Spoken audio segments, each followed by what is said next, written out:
खरं म्हणजे आता शिवाजी महाराजांचा अश्वारूढ पुतळा येत्या शिवजयंतीच्या आत आपण बसवतोय, होईल ना सर?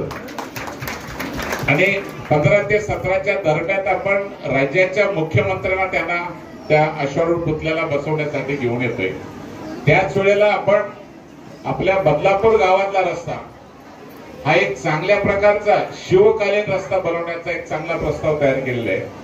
त्याला खूप वेगळ्या प्रकारचा दर्जा देतोय। थोडं सहकार्य आपलं लागेल मला, ते हक्काने घेईन मी, पण आपल्या भिंतीला सुद्धा आपण शिवकालीन स्वरूप देणार आहे। गणपती मंदिर, मारुती मंदिर आणि चौक हे सगळे अशा प्रकारचे बनवायचे आहेत आपल्याला की एंट्री शिवाजी महाराजांच्या तिथे केली तर बदलापूर गावात येत असताना एक अशा प्रकारचा रस्त्याचं मॉडेल होईल की महाराष्ट्रात कुठल्याही ठिकाणी नसेल असं बदलापूरचं नाव राहील।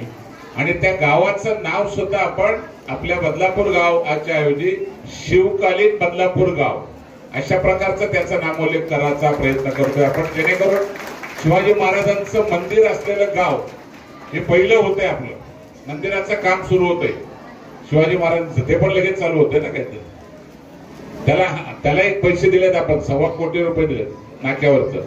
त्यामुळे हे चांगल्या प्रकारचं बदलापूरचा हा जो परिसर आहे, बदलापूर स्टेशन गजबजलंय, पण आपला रस्ता खरं म्हणजे याने खूप मला सहकार्य केलं, नाहीतर मला वाटतं तेवढा रुंद झाला नसता।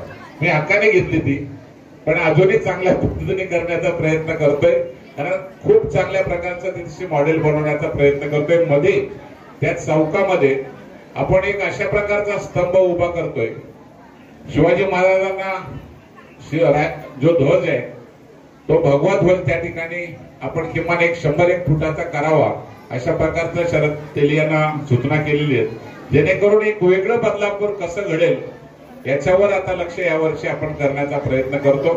तेच नाही, शिवाजी महाराजांचं हे अश्वारूढ पुतळा अल्पावधीतच लोकप्रिय झालेला भारताचा बुलंद आवाज आपला Bharat channel subscribe, share, like आणि कमेंट्स करायला विसरू नका।